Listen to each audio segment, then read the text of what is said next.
Miarabantsika rehetra ny tokantrano indray manaraka an'izao fandarana izao a. Namana Sidra indray no manolotra anao an'ity fandarana androany ity a. Miaraka amiko eto androany namana Juliana dia ny pasteur Mahery Safindralambo. Faly miaraba anao namana Juliana dia faly miaraba anao koa pasteur Mahery.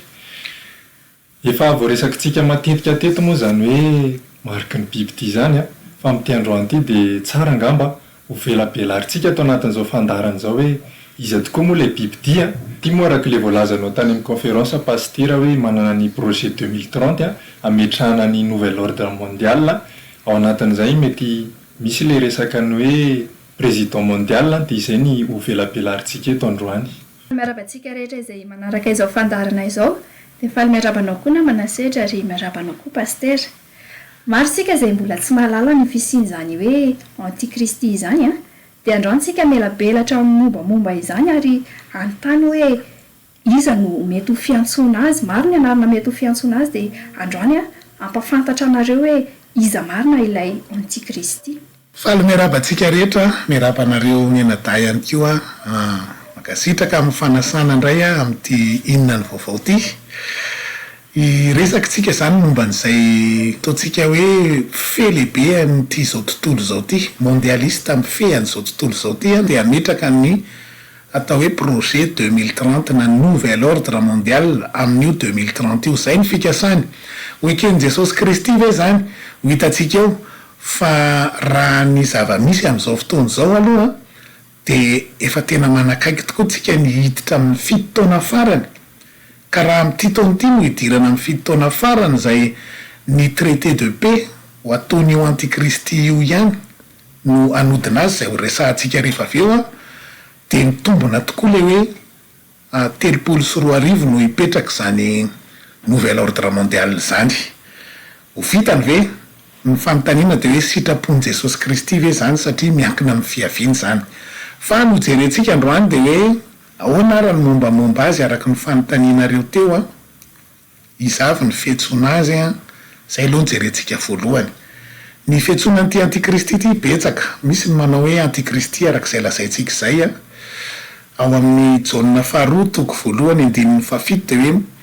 izao ny vaky ny teny amin'ny anaran'i Jesosy Kristy hoe fa maro ny mpamitaka efa lasa amin'izao tontolo izao dia ireny tsy manaiky fa efa tonga tamin'ny nofo Jesosy Kristy izy no mpamitaka sy antikristy. Dia maromaro moa zany le izy fa tsy hoe anankiray fa anankiray ny lohany fa misy ratsa mangaika be dia be izy ao ambany ao antikristy. Mpaminany sandoka koa nilazana azy zany hoe ny atao hoe antikristy dia izay manohatra ny Kristy, manohatra ny Kristy tsy ho Andriamanitra indrindraindrindra.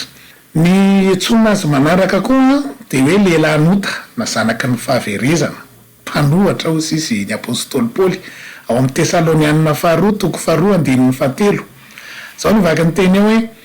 aza mety ho fitahan'olona akory ianareo fa tsy ho avy zany raha tsy efa tonga aloha ny fiemorana ka iseho ilay lehilahinota. Eo le hoe lehilahinota ny antsoina azy dia le zanaky ny fahaverezana, ilay manohatra ka manandra tena ambony noho izay rehetra atao hoe Andriamanitra. Mpanohatra izy zany, mpanohatra ny Kristy na izay vavahana ka dia mipetraka eo amin'ny tempolin'Andriamanitra izy ka manao ny tenany ho Andriamanitra. Zay zany fiantso azy daholo zany. Ao koa miantso azy hoe bibidia ny Baiboly ao amin'ny Apokalipsy toko 17 andinin'ny voalohany dia misy teny hoe ary nitsangana teo ambonin'ny fasikin'ny ranomasina izy ary hitako fa indro nisy bibidia niakatra avy tamin'ny ranomasina. Bibidia koa zany ny antsoina azy. Fa rehefa tonga eo izy tsisy hiantso azy antikristy sy bibidia zany fa izy no président mondial. Izy no hitondra n'izao tontolo izao, angalatahaka an' Jesosy Kristy izy satria izy mpangalatahaka ny devoly, devoly ny ao ambadika io fanjakana io, dia angalatahaka izy an' Jesosy Kristy izay nidina tety Andriamanitra tonga nofo, nidina tamin'ny nofo nanao ny famonjenantsika. Fa izy mazava ho azy amin'ny mahadevoly azy angalatahaka an'izay izy dia hitafy nofo koa izy. Isy olona ho atosiky ny olombelona zay le ranomasina teo satria ny ranomasina ao anatin'ny Baiboly dia milaza ny vahoaka na firenena maro dia atosiky ny firenena hiakatra eo izy sy ny vahoaka maro dia tsy hanao famonjena izy mazava ho azy fa ny jaonina toko 10 andinin'ny 10 dia manao hoe tsy tonga izy raha tsy angalatra amono andringana ary zay mihitsy mono ataony eo tondra ny olona ao anatin'ny fahoriana lehibe telo taona sy tapa ny fanjakany satria ny apokalipsy toko 7:10 andininy 7 hoe anjaka 2:7 volana izy mbola itsona azy manaraka koa de hoe tandroka kely ao amin'ny Daniel toko 9 andininy 7 milaza hoe ary nisy tandroka kely nipotra avy tamin'ny anankiray amin'ireny ka ny alehibe indrindra ny anatsimo sy ny atsinanana ary nakany amin'ny tany mahafinaritra tandroka kely ny etsona azy zany hoe ny Union Européenne no anana tandroka folo na fanjakana folo itsangana rehefa avy eo afaka kelikely eo de ivoaka avy eo izy zany hoe ny Union Européenne zany no anosika an'ity antikristy ity mbola misy etsona azy ihany keo be de be mihitsy ny etsona azy hoe Assirianina zany partie ny Turquie iny atao hoe Assyrie ny baiboly zany milaza hoe Assirianina izy ao amin'ny Isaia toko 4:10 hatrandininy 5:20 de misy teny ao manao hoe de ny anoritory ny Assirianina ao amin'ny taniko miteny Jehova zany hoe ny tanjony de ny anoritory ny Assirianina ao amin'ny taniko izy ary amitsakitsaka azy le tendrombohatro ny tena tanjony Jehova mantsy dia omeny hery be io antikristy io ao anatin'ny apokalipsy toko 7:10 amin'ny andininy 2 de manao hoe lay dragona nanome azy ny heriny sy ny seza fiandrianany ary fahefana lehibe zany hoe volonté permissive moa ny lazana an'izany hoe avelan'Andriamanitra ho ngeza be mihitsy ny heriny sy ny fahefana fa hiady amin'izy de anoritory ny Assirianina ao amin'ny taniko aho izy amin'ny alalan'izy amin'ny alalan'ny zanany amin'ny alalan'ny zanak'Andriamanitra no naovana an'izany satria ny Lioka toko 10:7 de manao hoe efa nomeko ny hery rehetra andresena ny fahavalo anareo Jesosy Kristy anitsaka maingoka sy mena rana ka tsisy hampaninina anareo zany ny zanak'Andriamanitra zany de omena hery lehibe mihitsy ao anatin'izao andro faran'izao hiady amin'io antikristy io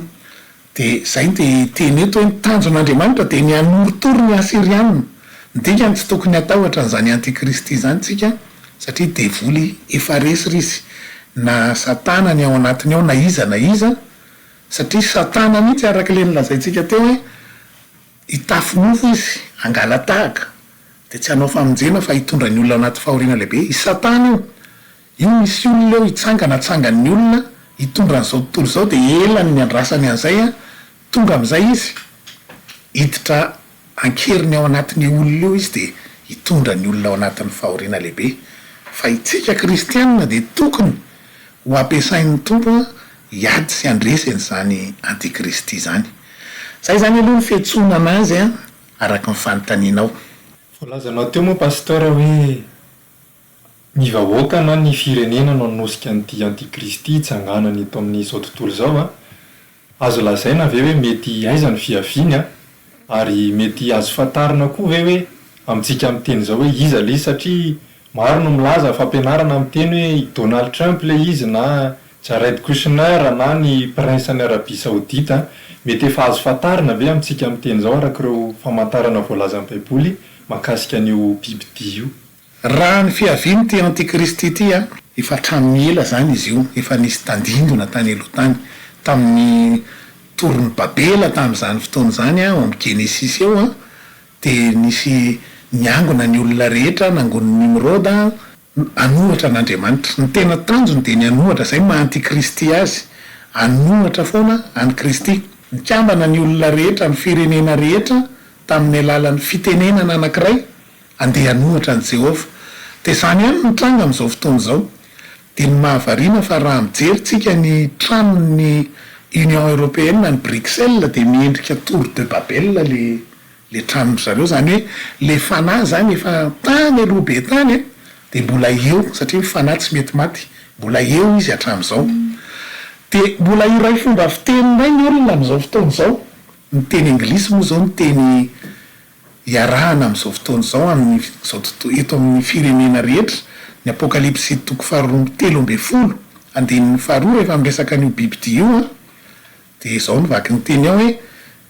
ny biby ty zay efa hitako de tahaka ny léoparde moa de ny allemand ary ny tongony tahaka ny an'ny bera de ny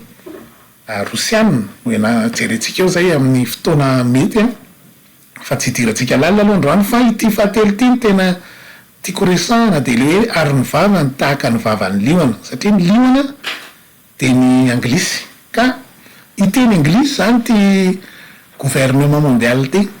satria teny anglisy no langage international ekeny zao tontolo zao de iteny amin'ny fiteny anankiray tahaka ny tany babela indray ny olona ao anatin'io nouvel ordre mondial io anohitra an' Jesosy Kristy fa lay toy an'le teny de manao hoe ary lay dragona nanome azy ny heriny sy ny seza fiandrianany ary fahefana lehibe. Ny dragona de ny mena rana ela na ny devoly sy ny satana ozy izy ny baiboly ndikany de ny devoly ny tena ao ambadiky zany zavatra rehetrarehetra zany ka raha manontany ianao hoe iza le mety ho izy ny fiaviany aloha zany de zay ny anosika azy de ny Union Européenne hoy itsika ao amin'ny Daniel toko 7:7 zao de miteny hoe nodiniako ny tandroka ka indro nisy tandroka iray kely koa nipotra teo aminy ary novoana teo amin'ny lonio ny tandroka telo tamin'ireo taloha zany hoe lay tandroky ny Union Européenne zany rehefa mitsangana izy de anjera firenena telo ty antikristy ty ary indro nanana maso toy ny mason'olona sy vava miteny zavatra miopapana izy. Ny azo antoka aloha zany raha ny fiaviany zany de efa nitantaraintsika teo fa ny azo antoka raha manontany ianao hoe izy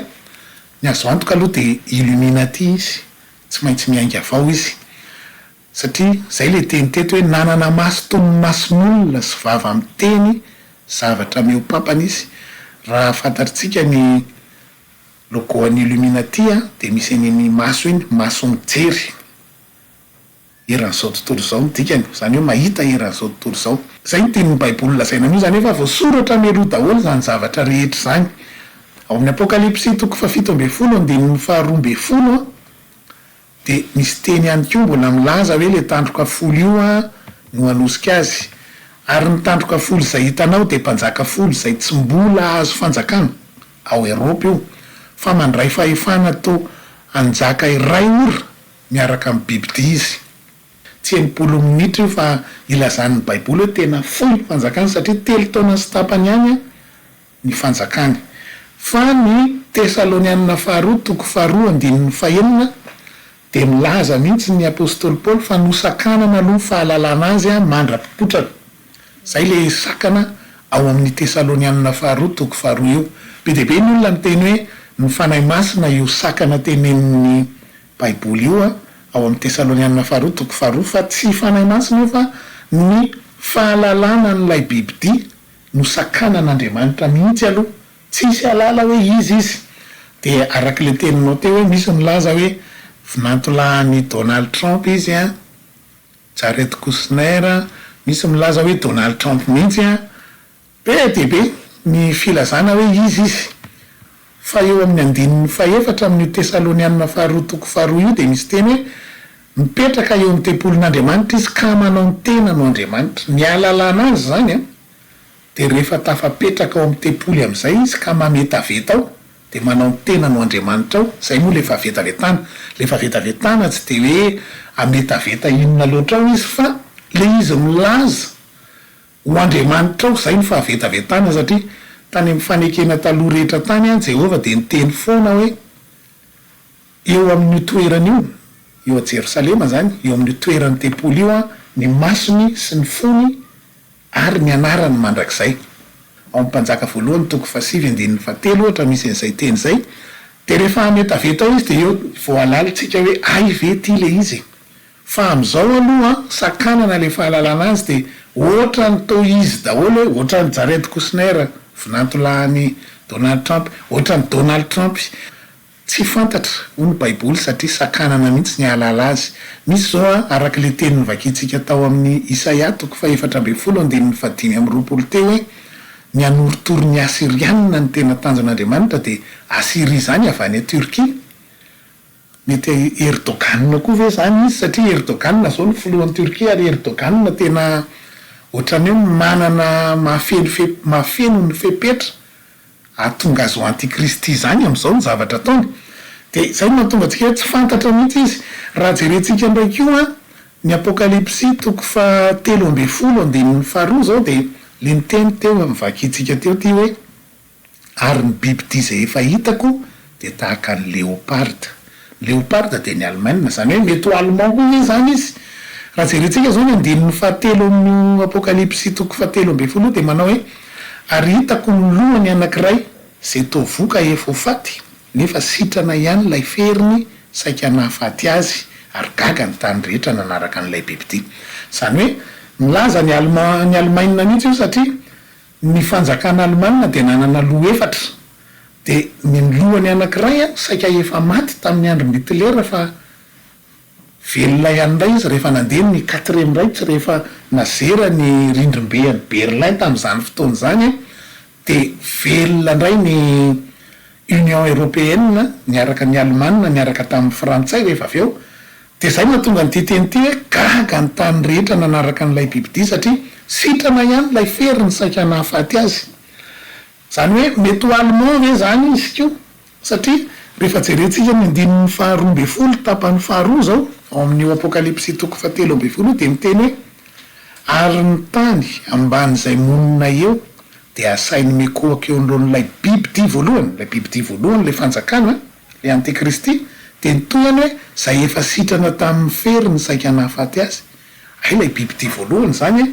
sitrana tamin'ilay feriny saika nahafaty azy iza ny firenena sitrana tamin'ilay feriny saika nahafaty azy resahantsika teo hoe ny allemand hoe zany izy mbola milaza n'zany ny andininy faefatra ambe folo hoe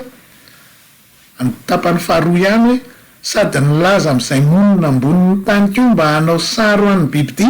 de rehefa maninona le biby ty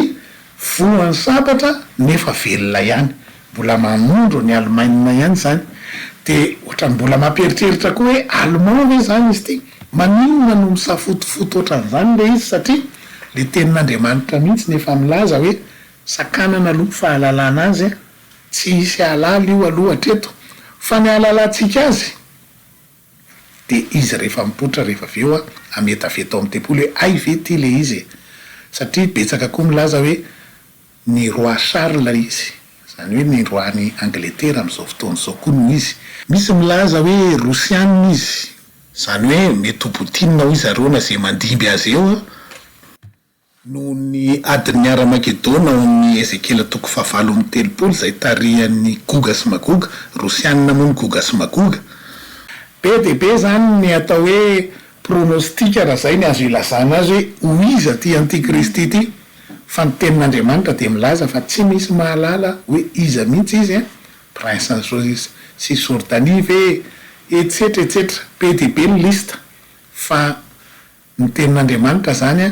manao hoe zay ameta veto amin'ny tempoly eo tsika voalala hoe ty zany le izy rehefa tonga zay fotoana zay 3 taona sy tapany farany alohan'ny avian'i Jesosy Kristy zay vao fantatra io mazava ho azy fa raha tanteraka hoy ilay projet 2030 de eo tsika voalala azy satria hiditra amin'ny 7 taona farany tsika io zao amin'ny fanekena na ny fananganana ny tempoly anaovana ny soni fananganana ny tempoly anjarana ny Israel ho fanjakana état palestiniana sy état Israel zaraina ho zay Jerosalema de eo tsika miditra amin'ny 7 taona farany eo tsika zany no manisa 3 taona sy tapany de tonga ny 2030 raha ohatra hoe aka ity no taona ity no hidirantsika amin'ilay 7 taona farany de eo zany tsika voalala azy arak'ilay voalazan'ny pasteur atao fa ity antikristy ity no hitondra ny gouvernement mondial zany hoe izy zany no olohany amin'ilay gouvernement mondial de inona no mety ho rafitra ho apetrany mandritra an'izay fitondrana entiny zay ny rafitra entiny aloha araka ny soratra masina de rafitra communiste zany hoe rafitra mena satria sovaly-mena izy ny mena de alokon'ny communiste raha mijerytsika zao apokalypsy toko fa 17 andininy fahatelo de zao ny teny ao hoe mety ny tamin'ny fanahy any anefitra de nahita vehivavy mitaingina bibidy lay bibidy mivolonjaky tsy fazavaintsika lavabe eto moa lay hoe vehivavy fa lay bibidy mivolonjaky ny jaky de mena ao anatin'ny baiboly zany hoe miloko mena izy io communiste ahoana ma communiste azy satria iray ny mpitondra izy ny mpitondra eran'izao tontolo zao iray ny fivavahana izy fivavahana tsangana zay le vehivavy ndresahana teto hitsangana ihany koa miaraka amin'ny nouvel ordre mondial io ny atao hoe religion mondiale ivady zany ny fivavahana sy ny fanjakana efa nitranga trany e Babilôna zany de zay ny atao hoe ny taloha ihany no miverina dia miverina io ndray izy am'izao fotoana zao a lay vehivavy hitangina biby dimy volonjaky communiste io iray ny fivavahana iray ny fanjakana iray ny toe-karena de le mariky ny biby dy zay ho resahantsika eo rehefa avy eo zay zany ny rafitra petrany aloha communiste de resaka am'izay tsika le mariky ny biby dy satria anao contrôle total izy zay ny rafitra ho apetrany anao contrôle tanteraka izy ife ny olona rehetra eto ambonin'ny tany amin'ny alalan'lay toe-karena tokana de ny mariky ny biby dy zay efa io mandeha miolo izy am'izao fotoana zao satria efa 5 taona teo zay a nanomanan'izao tontolo zao an'izany hoe ametraka ny banque mondiale miaraka tamin'ny Illuminati ireo le mondialiste amin'ny fean'izao tontolo zao reo a anisan'ny olona eto ambonin'ny tany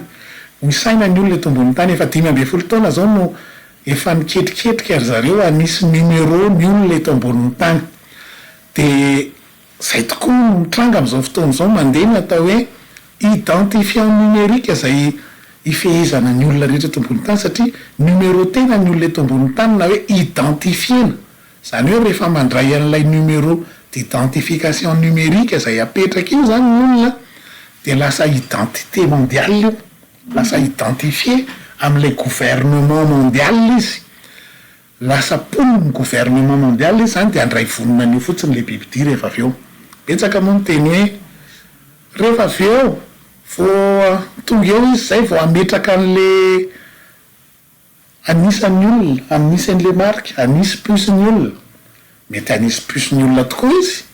fa ny pusy de fitoerany zavatra efa nomanina taty aloha ny pusy a fitoerany raha manana numéro téléphone ianao zao de numéro téléphonenao no tena alalananao fa lay pusy a fitoerany lay numéro de ny pusy mety ho apetraka am'izany fitsanganany eo zany a de efa mety asinan'le numéro d'identification numérique fotsiny fa le numéro d'identification numérique no ma le olona membre n'le olona ao anatin'lay gouvernement mondial zay zany tena ilazana tsika foana hoe ilay numéro d'identification mondiale ity NIU ity numéro unique d'identification io a no mariky ny bibidy io a no ho raisy ny vonina fotsiny rehefa avy eo miaraka amin'ny intelligence artificielle zay iova be sy voatra be io rehefa kelikely eo a de anampy azy amin'ny fifehezana ny olona rehetra eto ambonin'ny tany tsy afaka ifeny olona raha tsy numéroté aloha le olona ahafahana identifiena hoe izy aloha le olona firy numéroany a de amin'ny alalan'iny numéro tokana maneran-tany iny numéro iny no anisana azy na hoe identifiena azy zay le teny eo amin'ny apokalypsy 3:17-20 hoe fafanisan'olona zany ka 7:16 misany zany hoe misy fanisana olona zany atao zay le izao tokana iny no ahafahana mifeny olona eto ambony tany satria ny mahatokana atsika de ny empreinte tsika sy ny irisy ao anaty masotsika zay ny mahatokana atsika de zay ny mahatonga n'ilay izy hoe ny mariky ny bibidy de raisiny eo amin'ny tanana kavanana sy eo amin'ny andrina arak'ilay apokalypsy 3:17-20 hoe ary ny olona rehetra na ny kely na ny lehibe de jereo tokoa fa na ny kely na ny lehibe no asinanyity marika ty na ny kely na ny lehibe na ny manan-karena na ny malahelo dika ny saranga rehetra na ny tsy andevo na ny andevo de ampandraisiny marika eo amin'ny tanany akavanana sy eo amin'ny andriny avokoa ny olona rehetra no asinan'io identité numérique io am'izao fotoana zao a hatrany amin'ny zaza any ampianarana zay ny ilana ny kopia ny zaza kely latsaky ny 5 taona de mbola domidomina isatrano a ny zaza teraka rehetra any amin'ny hôpitaly am'izao fotoana zao a tonga de ampitondraina an'io numéro d'identification numérique io daholo zay le mahany olona rehetra azy tsy isy tsony a araky ny fieritreretako azy hoe akoatran'io hoe inona ny zavatra raisina amin'ny tanana sy eo amin'ny angina satria ny apôstôly jauna nge tamin'ny anginy tsy nalala teknôlôjia fa nentina tamin'ny fananaka ty amin'ny andro farany izy a de napahitana de mahita n'ilay fasiana zavatra atao amin'ny maso iny izy a eo amin'ny andrina de nahita ny fakanany empreinte eo amin'ny tanana izy de zay natonga azy ny teny hoe raisiny eo amin'ny tanana kavanana sy eo amin'ny andrina le izy ary ny mariky ny bibidia moa de le tamin'ny baiboly ao amin'ny 7:20 hoe 7:20 ny isany satria ny internet no ampiasana an'io ty nouvel ordre mondial ty de tena ampiasa tanteraka ny teknôlôjia avolenta ampiasa ny fivadin'ny internet sy ny intelligence artificielle avolenta izy ka ny internet de www world wide web amin'ny teny anglisy zany hoe www ny w amin'ny teny hébreu zay langazin'ny mpanoratra apôstôly jauna de sisy ny w amin'ny teny hébreu zany hoe ny internet zany de tena 666 world wide web www amin'ny alalan'io identifiant numérique io ny anaovana contrôle total ny olona rehetra eto ambonin'ny tany satria ifeny olona rehetra eto ambonin'ny tany izy anjaka amin'ny firenena rehetra izy zay ny planina an'izay zay ny madevoly azy a anjaka amin'ny firenena rehetra ho ny Daniel toko 7 andininy 7 satria ny Daniel toko 7 andininy 7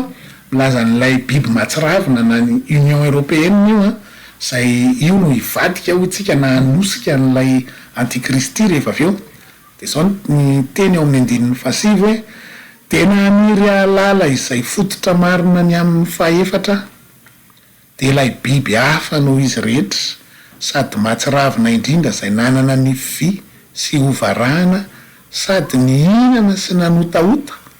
ary sisa tsy laniny de nososen'ny tongony io zany nitondrany ny firenena rehetra tena anotaota sy anosiosy ny firenena rehetra mihitsy izy ny firenena rehetra zany de eo ambanin'ny vahoany ty nouvel ordre mondial ty daholy de raha jerentsika ihany amin'ny andininy 9 indray amin'ny apokalypsy toko 7:20 de zao ny teny ao hoe iakohaka eo anoloany ny olona rehetra monina ambonin'ny tany dikan'le hoe miakohaka moa de manaiky an'le système manaiky an'le rafitra zany ny olona rehetra eto ambonin'ny tany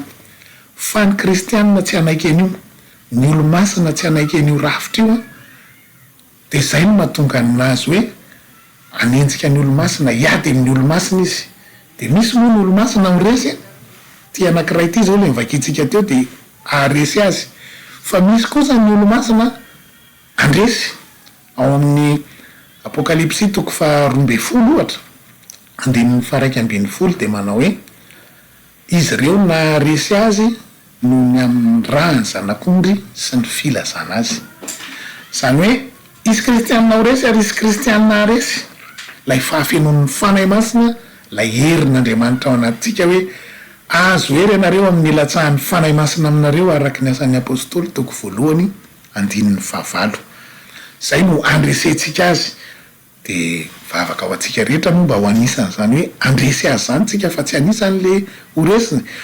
araky ny fanazavana tany aloha teo de nataony Jesosy Kristy mihitsika aresy azy sy ady aminy satria ny ten'Andriamanitra ao amin'ny Isaia toko 4:15 ny tanjon'Andriamanitra de ny anoritory ny Asirianina ao amin'ny taniny manomboka ny Jerosalema zany a ary tsika ny fonenany de ny anoritory ny Asirianina io amin'ny alalatsika no tena tian'ny tompo atao a amin'izao andro farany zao de no ampiasain'Andriamanitra anapotika ny antikristy mihitsy zany a no tena tanjony amintsika kristianina olo-masina zay ny mombamomba ny zavatra hitranga be de be moa ny zavatra ataonyty nouvel ordre mondial ty fa tsy vitantsika androany a no ny fotoana fa jerentsika amin'ny manaraka satria be de be ny zavatra mbola ho resahantsika amin'ny fampahalalana ny zavatra rehetra tokony ho fantatra satria feno fitaka ty gouvernement mondial ty amin'ny mahadevoly azy de ho ampahalalana antsika daholo zany a androany zany ny tapany voalohany a amin'ny ty fandaharany ty a de mbola isy tapany faharoa fa telo manaraka arak'izay fahavitany eo fa hojerentsika daholo hoe inona ny fitaka ao anatin'ity nouvel ordre mondial ity. Izay ara aloha ny tapany voalohany amin'iny fandaharana izay nitondra ny loha hevitra ny hoe ny antikristy iny a misaotra antsika rehetra izay nahatra ny haino hatramin'ny farany izay fandaharana nitondra ny lohateny hoe ny antikristy izay aloha ny tapany voalohany fa amin'ny manaraka indray tsika anohy miady hevitra manaraka hojerentsika ao amin'ny tapany faharoa de manome fotoana antsika amin'ny manaraka indray. Manasa antsika tsirairay avy hanaraka hatrany ny pejy andro farany sy filazantsara fa azahoana ho fampianarana marobe sy fahalalana makasika ty amin'ny andro farany de asaony namana zay ny azo natolotra tamin'ity andro ity de manao veloma mandram-piona antsika any tokantrano, manao veloma pasteur de manao veloma namana Juliana. De mametraka ny veloma mandram-piona antsika rehetra azadiny ny manaraka ny pejitsika andro farany sy ny filazantsara ao ihany koa ny YouTube Arazafin-Dralamba Mahery ny site webtsika andro farany.mg no misy ny toroteny rehetra isaky ny asabotsy sy ny alahady ary ny anarahanao ny audio tamin'ny conférence rehetra. Ny radio atsika 103.2 FM radio Kristiny Antony Avelomako samy ho tahin' Jesosy Kristy tsika rehetra amin'ny manaraka indray.